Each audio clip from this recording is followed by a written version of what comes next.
The vast emptiness of space stretched endlessly around their small ship, broken only by the distant pinpoints of starlight and the fading engine trails of the fleet ahead. Inside the vessel, Ella's skin glowed a soft blue with worry as she watched her young daughter Luna sleep in the makeshift bed they'd created in the ship's small control room. The Brightfolk fleet had been traveling for 3 months now, running from the resource wars that had torn their home system apart. Their people's natural bioluminescence, once a source of beauty and pride, had become dim and muted across the entire refugee fleet, a visible sign of their collective despair. Ella's ship had been having engine troubles for the past week. She tried her best to keep up with the fleet, pushing the aging engines beyond their limits, but each passing day saw them falling further and further behind. The rest of the fleet's lights were now barely visible in the distance, like fading stars about to disappear forever. The ship's communication system crackled to life, making Ella jump. The fleet commander's stern voice filled the small cabin. "Vessel E-247, your speed continues to decrease. You're creating a vulnerability in our evacuation formation. Please," Ella responded, her skin flickering with desperation. "We just need a few more days to repair the engines. Luna is too young to handle any more strain on our life support systems." There was a long pause before the commander spoke again. "The needs of the many outweigh the needs of the few. We can't risk the safety of the entire fleet for one malfunctioning ship." His voice grew colder. "You have become a liability." Ella's glow pulsed with fear. "Commander, please. We have a child aboard." "Which is exactly why you should understand. There are hundreds of children in this fleet. I cannot risk their safety." The commander's tone left no room for argument. "May the eternal light guide you. Fleet, adjust course bearing 2-74. Maintain speed." "No, wait," Ella cried out, but the communication line went dead. Through the viewport, she watched in horror as the fleet's formation shifted. The distant lights of the other ships began to turn away, their new course taking them in a different direction. Tears rolled down Ella's cheeks as her skin dimmed to a pale gray of despair. A small voice behind her made her quickly wipe away her tears. "Mother, why are the other ships leaving?" Luna had woken up and was floating near her sleeping pod, her small form glowing with a child's naturally bright purple hue. Her large, silver eyes reflected the now distant lights of the fleet. Ella pushed off the wall to float over to her daughter, pulling her into a gentle embrace. "Don't worry, little star. They just need to take a different path for a while." She forced her skin to brighten, not wanting her daughter to see her fear. Luna pressed her face against her mother's shoulder. "But why can't we go with them?" "Our ship needs some special attention," Ella explained, trying to keep her voice steady. "Like when you were sick last year and needed to stay home from school, remember?" Luna nodded, her glow shifting to a curious yellow. "Will we catch up with them later?" Ella looked out at the now empty space around them, her heart heavy with the knowledge that their situation was dire. The ship's engines were failing, life support was limited, and they were stranded in an unknown sector of space. But she couldn't let her daughter see her despair. "Of course we will," she lied, her skin brightening with forced optimism. "But first, we need to be brave and fix our ship. Would you like to help me check the engine readings?" Luna's face lit up, quite literally, her skin glowing brighter with excitement. "Can I press the buttons?" "Some of them." Ella smiled, guiding her daughter to the control panel. As Luna happily began learning about the ship's systems, Ella's glow dimmed behind her daughter's back. She had no idea how they would survive, but she had to try. For Luna, she had to find a way. In the quiet of space, their small ship drifted alone, its fading lights the only sign of life in the endless dark.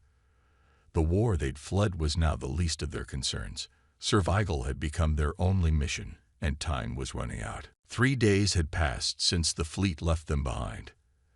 Ella sat at the ship's control panel, her fingers moving quickly across the screens as she shut down another section of their small vessel. The ship's power was running dangerously low, and she had already turned off everything they didn't absolutely need to survive. "Mother."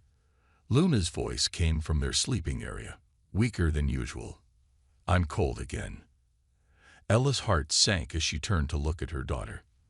Luna's usual bright glow had faded to a dull purple, and she was wrapped in all the blankets they had. The environmental controls were failing, making the ship's temperature drop steadily. "Come here, little star," Ella said, opening her arms. Luna floated over, dragging her favorite blanket with her. As soon as she reached her mother, Ella noticed how Luna's skin felt cooler than it should. Bright folk needed warmth to maintain their natural glow and health. "Why don't we play the light game?" Ella suggested, trying to keep her voice cheerful. The light game was an old bright folk tradition, where they created patterns with their natural glow. It would help keep Luna's mind off their situation, and the act of glowing might warm her up a little. Luna nodded weakly. "Can you make the dancing stars pattern?" Ella concentrated, making her skin pulse with waves of light that moved from her fingers up her arms, creating the illusion of starlight dancing across her body. Usually, Luna would laugh and try to copy the pattern, but today she just watched, her own glow barely flickering in response. A warning beep from the control panel interrupted their game. Ella quickly checked the readings and had to force herself not to show her fear. The oxygen recyclers were starting to fail. "Luna, sweetie, why don't you try to take a nap?" she suggested, helping her daughter back to the sleeping pod. "I need to send out another message for help." Once Luna was settled, Ella returned to the controls. She had been sending out distress signals every few hours, hoping someone would hear them. So far, there had been nothing but silence in return. She pressed the broadcast button again. "This is vessel E-247 of the Bright Folk Refugee Fleet. We have a child aboard and are in need of immediate assistance. Our life support systems are failing. Please, if anyone can hear this, we need help." The message went out into the empty space around them, and Ella waited, hoping desperately for a response. Only the quiet hum of the failing engines answered her. She checked their remaining supplies. They had enough food concentrate for maybe 2 more weeks, but without proper life support, that wouldn't matter. The temperature would continue to drop, and the oxygen would run out much sooner. A small cough from Luna made Ella's skin flash with worry. She floated back to check on her daughter, and found her shivering despite all the blankets. "Mother," Luna whispered, her silver eyes looking unusually dull. "I had a dream about home. About the light gardens where we used to play." Ella lay down next to her daughter, wrapping her arms around her to share warmth. "Tell me about your dream, little star." "The flowers were all glowing, like they used to in the spring," Luna said softly.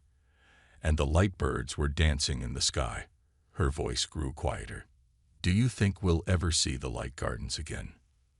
"Of course we will," Ella said, using all her strength to make her skin glow brightly and warmly for her daughter.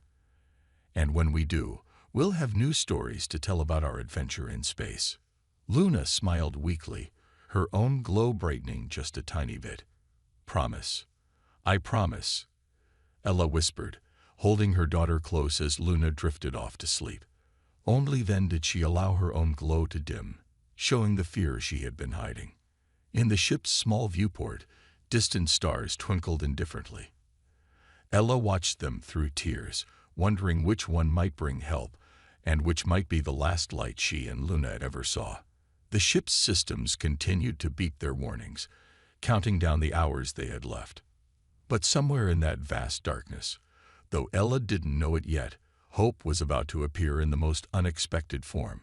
A human ship called the Horizon, and its captain who was about to change everything. Captain Tom Reed sat in his chair on the bridge of the research vessel Horizon, sipping his morning coffee and reviewing star charts. The small human ship was on its usual mission, exploring the edges of known space and collecting data about distant star systems.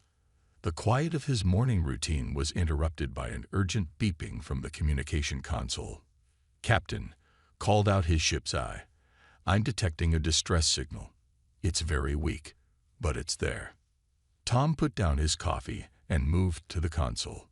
Play it. The message crackled through the speakers, broken and faint. Vessel E-247. Child aboard. Life support failing. Please. Need help. How far? Tom asked, already reaching for the ship's controls.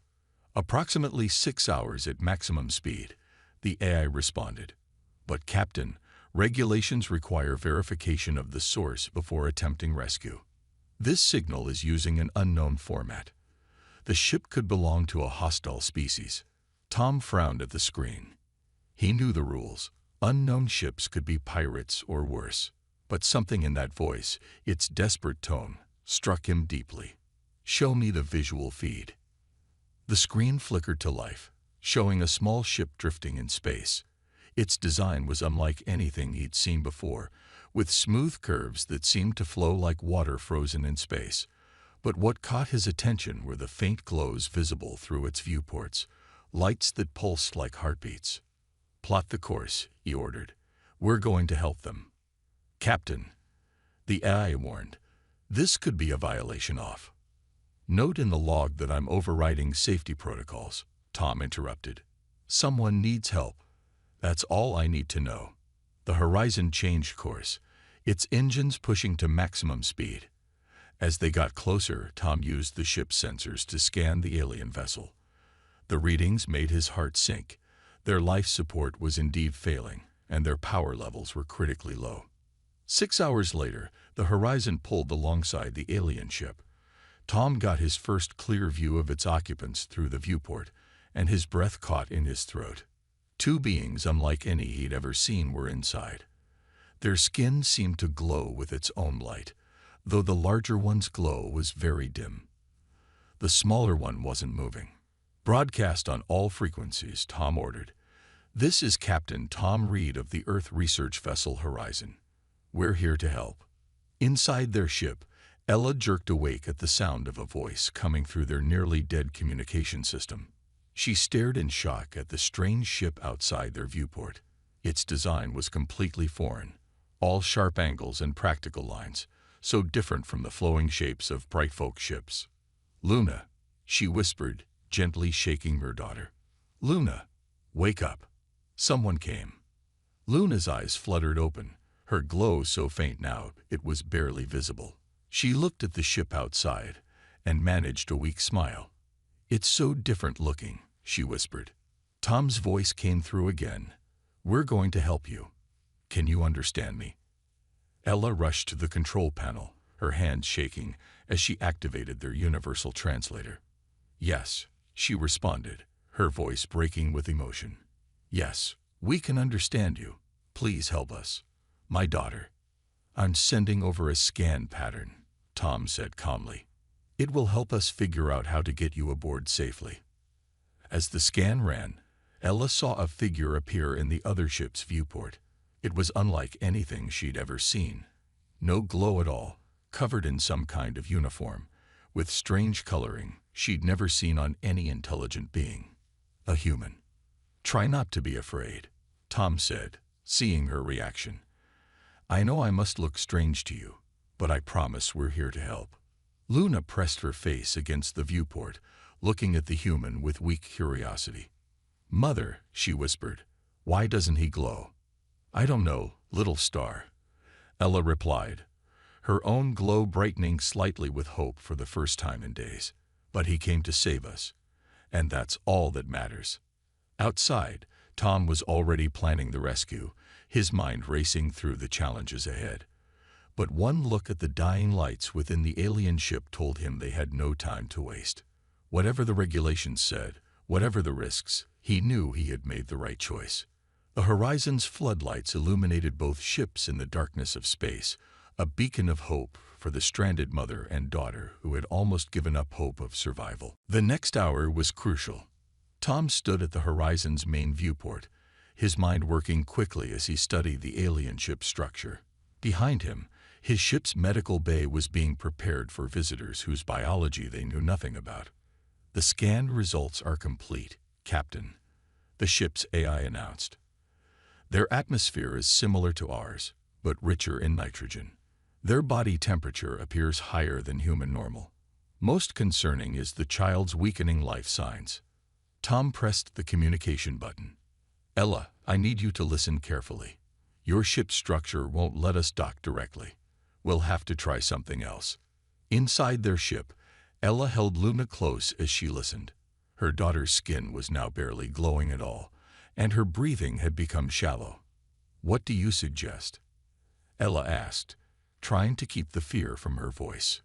We have space suits, Tom explained. I think we can modify them to fit you.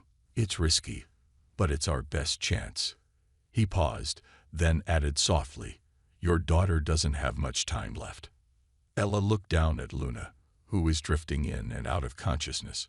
Everything in her culture warned against trusting strangers, especially alien ones. But what choice did she have? Tell me what to do, she said firmly. Tom smiled, relieved. First, I need you to tell me exactly how your bodies work. The glowing, is it just your skin, or is it deeper? As Ella explained bright folk biology, Tom adjusted the suit designs. He learned that their glow was tied to their core body temperature, that they needed more heat than humans, and that their skin could absorb light for energy in emergencies.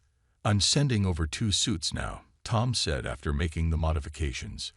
They'll come through the small airlock on your port side. Ella watched as 2 strange-looking suits floated through their airlock. They were bulky and seemed impossibly rigid compared to the flowing designs her people preferred. But she could see the care that had gone into modifying them. Extra heating elements had been added, and the interior was lined with soft light panels. The larger suit is for you, Tom explained. I've adjusted the smaller one to maintain a higher temperature for Luna. The lights inside should help give you both energy. As Ella examined the suits, Tom continued talking, keeping his voice calm and friendly.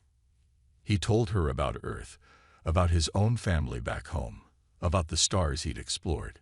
His words helped distract Luna, who had opened her eyes and was listening with weak interest. You have children too? Luna asked suddenly, her voice barely a whisper. Tom's voice softened. A daughter, just a little older than you. She loves to hear about the stars I visit. Luna's glow brightened just slightly. What's her favorite star? Alpha Centauri, Tom replied, smiling at the memory. She says it twinkles the prettiest. While they talked, Ella worked to get Luna into the smaller suit. It was awkward and heavy, but the moment it activated, warm light filled the inside. Luna's glow strengthened noticeably as the heat and light energized her depleted body. It's warm, Luna said, sounding stronger already. And pretty, like the light gardens. Ella felt tears in her eyes as she saw color returning to her daughter's skin. She quickly put on her own suit, surprised at how comfortable it felt despite its strange design. The suits are working, she told Tom, her voice thick with emotion. You saved her life already. We're not done yet, Tom replied gently. The hard part comes next. We'll need to bring you across to our ship. Are you ready? Ella looked at her daughter, now floating in the human-made suit that glowed almost as brightly as she once had. Then she looked at their failing ship, the place that had almost become their tomb. Finally, she looked at the horizon, with its strange design and the even stranger being who had shown them such kindness. Yes, she said firmly. We're ready. Through the viewport, she saw Tom nod. The rescue was far from over, but for the first time since being abandoned by their fleet, Ella felt real hope. Sometimes, she realized, salvation comes in the most unexpected forms. Behind her, Luna watched the stars with renewed interest, her suit glowing steadily in the darkness of their dying ship, while ahead of them, the horizon waited to welcome them to safety. The space between the 2 ships looked impossibly wide to Ella as she peered through her suit's visor. Though it was only about 50 meters, in space that small distance could mean life or death. Luna floated beside her in the airlock, her modified suit glowing softly from the inside. Remember the plan. Tom's steady voice came through their suit radios. I'll come across first with the safety line. Then we'll bring Luna over, and finally Ella.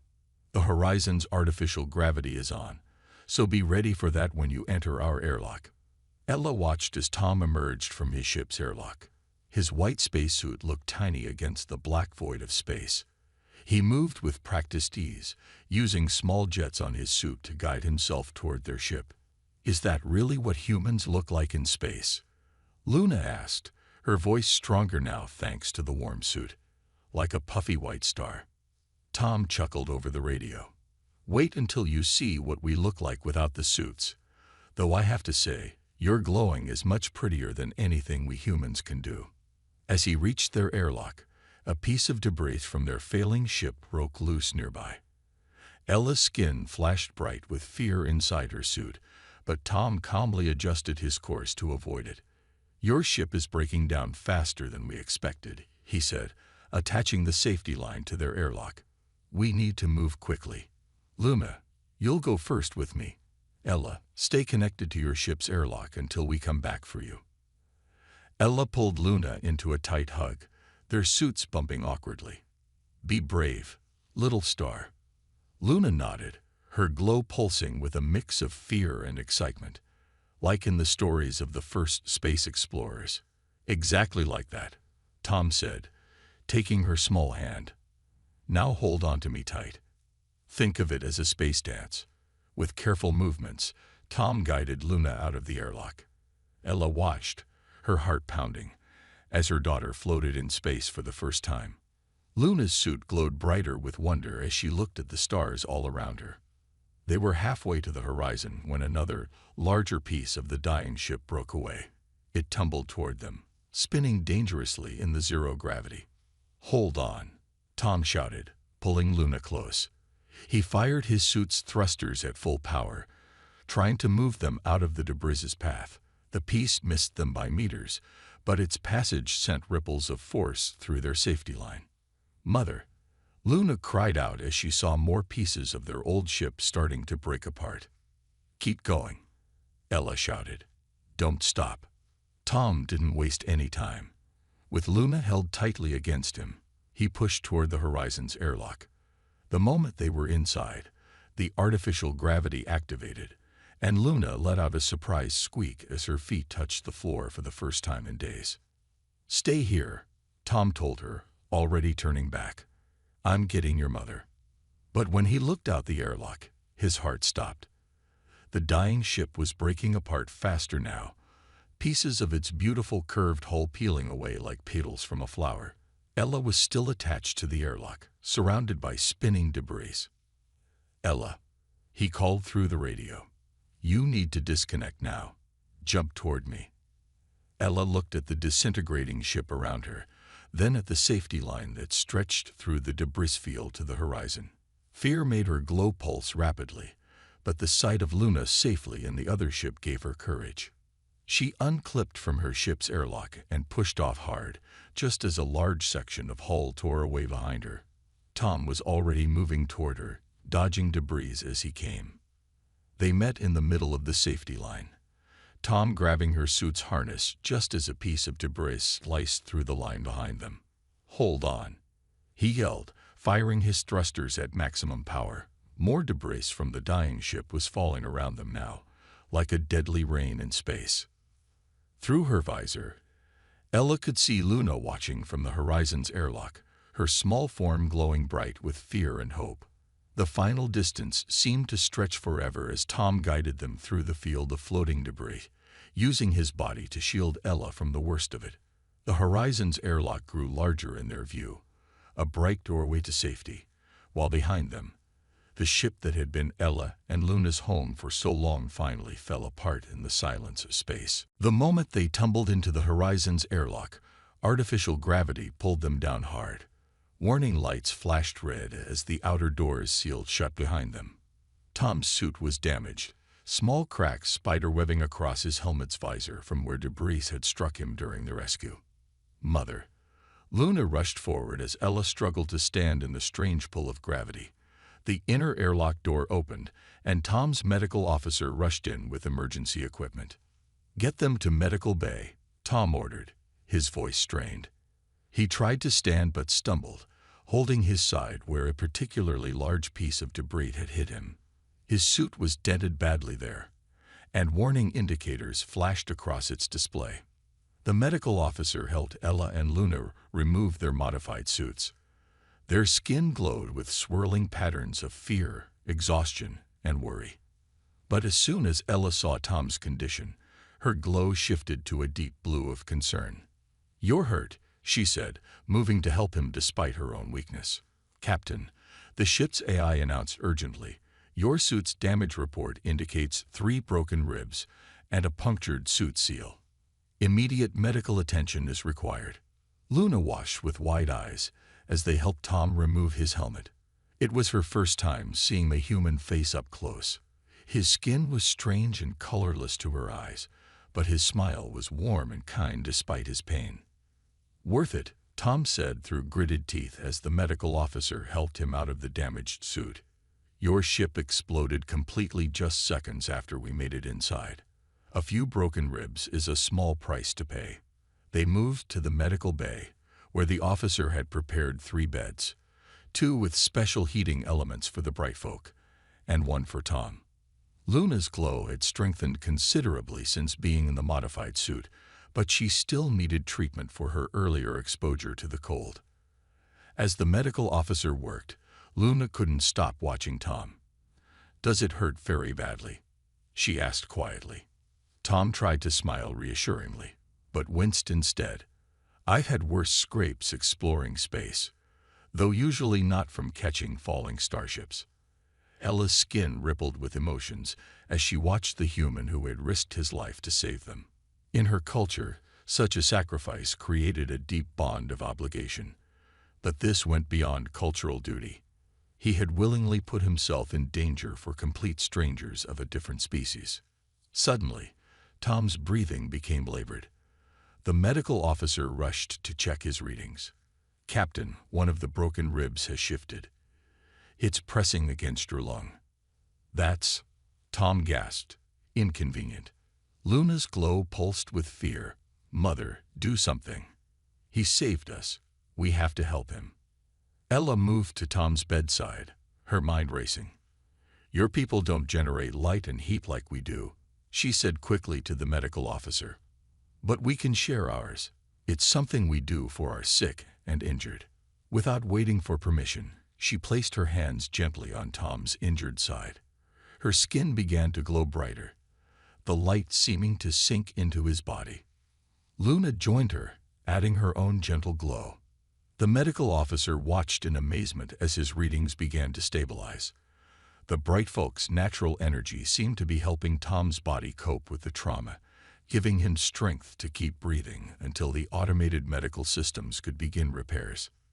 "That's remarkable," Tom whispered, his breathing easier now. "It feels like sunshine." "It's how we heal our own," Ella explained softly. "We can share our energy with others. It's the least we can do after what you risked for us." Luna's small hand found Tom's and squeezed it. "You were very brave," she said solemnly, "like the heroes in old stories." Tom managed a small laugh, then winced again. "Well, I couldn't let anything happen to my first alien friends, could I?" As the medical bay's lights dimmed for healing cycle, the room was lit mainly by the gentle glow of mother and daughter as they helped heal their rescuer. Their light pulsed in sync, creating patterns that told a story of gratitude, friendship, and hope. Outside the medical bay's window, the last pieces of their old ship drifted past like falling stars.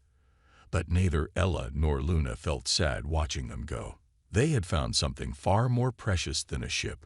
They had found proof that kindness knows no species, and that heroes can come in the most unexpected forms. 5 years had passed since that fateful rescue in deep space.